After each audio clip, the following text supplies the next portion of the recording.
Megastar Chiranjeevi versus Chinmayi Sripada.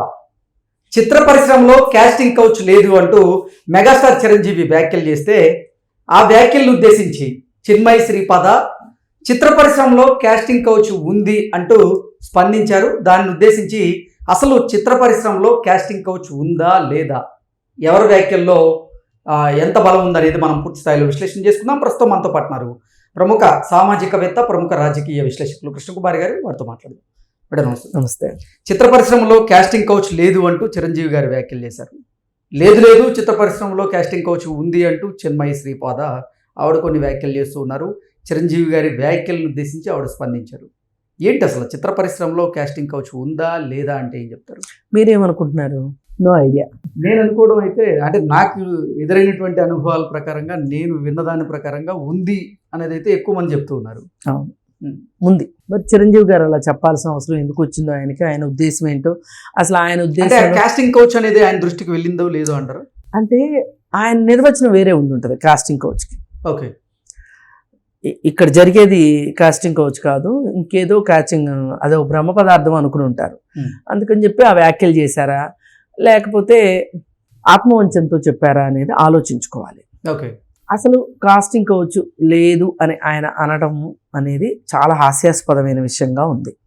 Okay, ఎందుకంటే ఏ వ్యక్తికైనా తన అనుభవంలోకి రానంత మాత్రాన అనుభవంలోకి వచ్చిన వాళ్ళు చెప్పిన మాటని కాదు అని కొట్టిపారేసే హక్కు ఎవ్వరికీ లేదు. ఇప్పుడు ఆయనకు అనుభవం కాకపోవచ్చు, అనుభవం అయిన వాళ్ళు చెప్పారనుకోండి, మీరు కాదు అనకుండా ఆలోచించగలగాలి. అది విఘ్నత. సరే, పోని మనం చిరంజీవి గారి రూట్లోకి వెళ్దాం. చిన్మయ్యే తప్పు చెప్పింది అనుకుందాం. అప్పుడు కాస్టింగ్ కౌచే లేకపోయి ఉంటే 2018లో చాలా గందరగోళం నడిచింది తెలుగు సినిమా ఇండస్ట్రీలో. ఆ తర్వాత మీటూ ఉద్యమం వచ్చింది. అదే సందర్భంలో బాలీవుడ్లో కూడా మాట్లాడారు దీని గురించి, కోలీవుడ్లో మాట్లాడారు, మాలీవుడ్లో మాట్లాడారు, అన్ని చోట్ల మాట్లాడారు. ఇంతమంది ఎందుకు మాట్లాడారు? పైగా ఈ కాస్టింగ్ కౌచ్ అనేది ఉంది అని చెప్పి కేరళలో మలయాళీ ఇండస్ట్రీలో హేమా కమిటీ రిపోర్ట్ బయటకు వచ్చింది. వాళ్ళు కూడా ఇలాగే కొన్ని పరిస్థితుల మధ్య కమిటీ వేయాల్సి వచ్చింది. కమిటీ వేస్తే కమిటీ రిపోర్ట్ ఇచ్చారు. ఇస్తే దాన్ని చాలా సంవత్సరాలు తొక్కిపెట్టిన తర్వాత మొన్న చాలా గందరగోళం మధ్య ఆ రిపోర్టు విడుదలైంది. దాని ప్రకారం ఆ అమ్మ ఆ కమిటీ నుంచి మోహన్ లాల్ పక్కకి వెళ్ళిపోవటం కూడా, రాజీనామా చేయటం కూడా జరిగింది. మరి అదే సందర్భంలో దానికంటే ముందు మనం కూడా ఎప్పటి నుంచో అడుగుతున్నాం, ఆ రిపోర్ట్ బయటకు వచ్చేదానికంటే ముందు నుంచి ఇక్కడ తెలుగు ఇండస్ట్రీలో కూడా కమిటీ రిపోర్ట్ ఉంది. ఆ కమిటీ రిపోర్ట్ ఇంతవరకు బయట పెట్టట్లేదు. ఇప్పుడు కమిటీ వేయడం కష్టం, కమిటీ వేసిన తర్వాత ఆ కమిటీ పనిచేసి ఒక రిపోర్ట్ ఇవ్వడం కష్టం. ఇవి రెండు కష్టంతో కూడుకున్న పనులు. అంటే కొంత ఎక్సర్సైజ్ చేయాలి. కానీ కమిటీ రిపోర్ట్ బయట పెట్టడానికి ఏం కష్టం? ఎందుకు బయట పెట్టట్లేదు? దీని వెనక ఎవరున్నారు? ఎవరి సామ్రాజ్యాలు కూలిపోతాయి? ఎవరి పరువు ప్రతిష్టలు మంట కలుస్తాయి? ఎవరి పీఠాలు కదులుతాయి? ఎందుకు ఆ రిపోర్ట్ బయటికి తీసుకురావట్లేదు? నేనేమంటా అంటే, ఇప్పుడు సరే మేము చేయగలిగిన ప్రయత్నాలు చేసాం ఆ కమిటీ రిపోర్ట్ బయటికి తీసుకురావడానికి. మహిళా కమిషన్ దగ్గరికి వెళ్ళి కంప్లైంట్ చేశాము, పేపర్ ప్రకటనలు ఇచ్చాము, దాని మీదనే ఒక రౌండ్ టేబుల్ పెట్టాము ఈ కమిటీ రిపోర్ట్ మీదనే. చాలా మందికి అసలు ఆ కమిటీ రిపోర్ట్లో ఏముంది అని తెలుసుకోవాలనే ఒక ఉత్సాహం, ఉపలాటం కూడా ఉంది. మన చుట్టూ ఇంత పెద్ద సమస్య ఉన్నప్పుడు ఆ సమస్య ఏంటి, నిజంగా సమస్య ఉందా లేదా, ఉంటే ఏ రూపంలో ఉంది అనే దానికోసం రాలా, బయటికి తీలా. ప్రభుత్వం మారింది కానీ కమిటీ రిపోర్ట్ మటుకు బయటికి రాలా. అయితే నేనేమంటున్నా అంటే, ఇప్పుడు చిరంజీవి గారు ఇష్టంతోనో లేకపోతే అన్యమస్తకంగానో ఈ తేనె తొట్టిని కదిపారు. అందుకని ఆయనే బాధ్యత తీసుకొని ఆ కమిటీ రిపోర్ట్ బయట పెట్టించారనుకోండి, కాస్టింగ్ కౌచ్ ఉందో లేదో తేలిపోద్ది కదా. అన్నీ కడిగిన ముత్యాలే, పులిగడిగిన ముత్యాలు అన్నారనుకోండి, ఓకే, మంచిదేగా. అవకాశాల విషయంలో ఎవరైనా కఠినంగా వ్యవహరిస్తే ఈ కాస్టింగ్ కౌచ్ బారిన పడేటువంటి అవకాశం లేదన్నట్లుగా మెగాస్టార్ చిరంజీవి గారు చెప్తూ ఉన్నారు. దాన్ని ఎలా చూడాలంటే? అదేనండి, ఆయన చూసే దృక్కోణంలోనే తేడా ఉంది అని నేను అంటున్నా. ఓకే. ఇప్పుడు నిజంగా అందరూ నటనా కౌశలం ప్రతిభా పాఠవాలతోనే వాళ్ళ హీరోయిన్లు అవుతున్నారా? ఆలోచించాలి కదా. అందరూ సావిత్రి గారు లాంటి యాక్టర్లు ఉన్నారా ఇవాళ? జమున గారు లాంటి యాక్టర్లు ఉన్నారా? షావుకార్ జానకి లాంటి, కృష్ణకుమార్ గారు లాంటి యాక్టర్లు ఉన్నారా ఈరోజు? మరి ఏం జరుగుతుంది అసలు ఇక్కడ? ఇవన్నీ కాదు. మొన్న పూజా హెగ్డే ఒక స్టేట్మెంట్ ఇచ్చింది, నా పర్మిషన్ లేకుండా నా కారవాన్లోకి ఒక ప్రముఖ హీరో లోపలికి వచ్చి అనుచితంగా ప్రవర్తించాలని చూస్తే చెంపదెబ్బేసి కొట్టాను అని. దేవుడు మీ ఎందున్నాడు నన్ను అడిగితే. లేకపోతే ఆమె గారి పుసిక్కు నా పేరు చెప్పింది అనుకోండి, తలలు ఎక్కడ పెట్టుకునేవాళ్ళు. మరి అంత ధైర్యం చేసైతే అమ్మాయి అందగా ఆ మాట. ఇవాళ మాట్లాడిన వాళ్ళకి మాట్లాడినట్టు అవకాశాలు పోతున్నాయి సినిమా ఇండస్ట్రీలో. ఇది ఒప్పుకుంటారా లేదా? ఓకే. పోయినసారి కాస్టింగ్ కౌచ్ వివాదం వచ్చినప్పుడు, శ్రీరెడ్డి వివాదం వచ్చినప్పుడు కొంతమంది మాట్లాడిన వాళ్ళు అడ్రస్ లేకుండా పోయారు. వాళ్ళకి అవకాశాలు లేవు, ఏమీ లేవు. ప్రశ్నించే వాళ్ళని ఒప్పుకోరండి వీళ్ళు. వాళ్ళని ప్రాబ్లం క్రియేటర్స్గా చూస్తారు. అయితే ఇంకొకటి ఏంటంటే, రాధిక గారు చాలా బోల్డ్ స్టేట్మెంట్ ఇచ్చారు ఒకానొక సందర్భంలో. మేము కారవాన్లో రెస్ట్ తీసుకునే టైంలో మమ్మల్ని వీడియోలు తీసి, ఆ వీడియోలు చూసి నవ్వుకుంటా ఉంటే ఒకసారి నాకు కంటపడితే చూసి సున్నితంగా మందలించి వదిలేశాను. లేదు అనుకుంటే నేను ఒక ట్రబుల్ మేకర్ అవ్వటం నాకు ఇష్టం లేదు.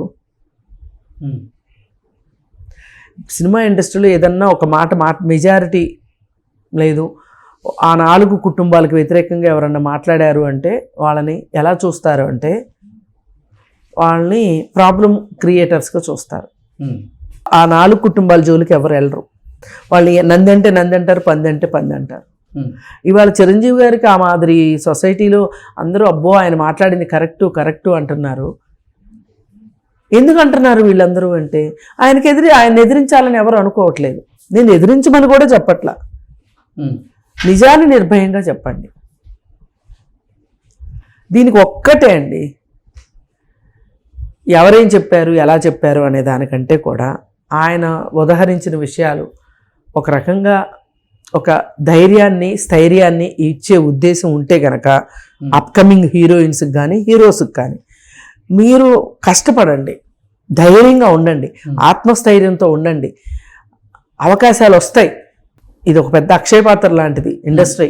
మీకు అవకాశాలు వస్తాయి, ఓర్పుగా నేర్పుగా ఎదురు చూడండి అని ఇలా చెప్తే వాళ్ళకి మంచి బూస్టింగ్ ఇచ్చినట్టు అయ్యేది. అలా కాకుండా సినిమా ఇండస్ట్రీ అద్దం లాంటిది, మనం ఎలా చూస్తే అలా కనిపిస్తుంది అంటే ఆ అద్దం ఒక్కోసారి పగిలి కూడా ఉండొచ్చు కదా. ప్రతిసారి మంచి అద్దమే బెల్జియం అద్దమే ఉంటుందని లేదు కదా. అవునా కాదా? ఒకే అద్దంలో 2-3 ప్రతిబింబాలు పగలకపోయినా కనిపించే అద్దాలు కూడా ఉన్నాయి. మరి అప్పుడేంటి? అందుకని మీరు ఇంత పెద్ద మనిషి, మీ దగ్గర పనిచేసిన మేనేజరు వాకాటి అప్పారావు అనేవాడు ఎంత దుర్మార్గాలు చేశారో ఎగ్జాంపుల్స్తో సహా చెప్పారు. పోయినసారి 18 గంటల లైవ్ నడిచింది ప్రెస్ క్లబ్లో. పక్షులు ఆలకించినాయి ఆ లైవ్. ఏడుపులు, పెడబొప్పులు, నానా గందరగోళం. ఆఖరికి కరుడుగట్టిన ఉద్యమకారులు కూడా ఏడ్చారు ఆ రోజు వాళ్ళ ఏడుపులకి. అందరూ కావాలని ఏడ్చారా? కావాలని మాట్లాడారా? పోనీ ఆ రోజు ఏదైనా విదేశంలో ఉండుండొచ్చు చిరంజీవి గారు, పాపం చూడలేదేమో. కానీ వాకాటి అప్పారావు సంగతి ఆయనకి తెలియకుండా ఉంటుందా? చిరంజీవి గారిని ట్యాగ్ చేసి మరీ మాట్లాడారు ఆ రోజు. అయ్యా మీరంటే చాలా గౌరవం ఉంది మీకు, మీ మేనేజర్ ఇట్లా చేస్తున్నాడు, అటు ట్యాబ్లెట్లు వేసుకుని అఘాయిత్యాలు చేస్తున్నాడు మా మీద అని చెప్పి. ఆ రిపోర్ట్లు అవి కూడా ఉంటాయి. ఇక్కడ అవకాశాలు రావాలంటే పడుకోవాలి, రెమ్యూనరేషన్ కోసం మాట్లాడుకోవాలంటే పడుకోవాలి, ఆ రెమ్యూనరేషన్ తీసుకోవాలంటే పడుకోవాలి. కృష్ణానగర్లో జూనియర్ ఆర్టిస్టులు కన్నీళ్లు వింటే, వాళ్ళ మాటలు వింటే తెలుస్తుంది మనకి ఎన్ని అవకతవకలు ఉన్నాయో సినిమా ఇండస్ట్రీలో. చిత్రపురి కాలనీ మొత్తం అవకతవకలే. కష్టపడి అష్ట కష్టాలు పడి కష్టాలు కోర్చుకుని సినిమా ఇండస్ట్రీలో నిలబడిన వాళ్ళకి ఇళ్ళు లేవు, మధ్యలో వచ్చిన వాళ్ళకి అద్దల్లా తన్నుకుపోయారు.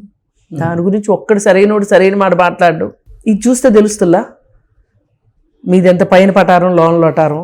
అందుకని ఎవరో తెలియని వాళ్ళు మాట్లాడారంటే అది వేరే విషయం. అన్నీ తెలిసి ఇవాళ ఒక రకంగా దాసరి గారు పోయిన తర్వాత సినిమా ఇండస్ట్రీకి పెద్దగా ఉండాలి అనుకుంటున్న పెద్ద మనిషి ఇలా మాట్లాడడం కూడా కరెక్ట్ కాదు. అసలు మా ఎలక్షన్స్ ఎందుకు జరగట్లేదు? అందరు ఇక్కడ పెద్ద మనుషులే, ఎవరి తప్పుల గురించి ఎవ్వరు మాట్లాడరు. ఎందుకంటే నేను ఎవరి గురించి అయినా మాట్లాడితే వాళ్ళు నా గురించి మాట్లాడతారేమో. అందుకే నేను అంటున్నా, అందరూ పెద్ద మనుషులే ఇక్కడ.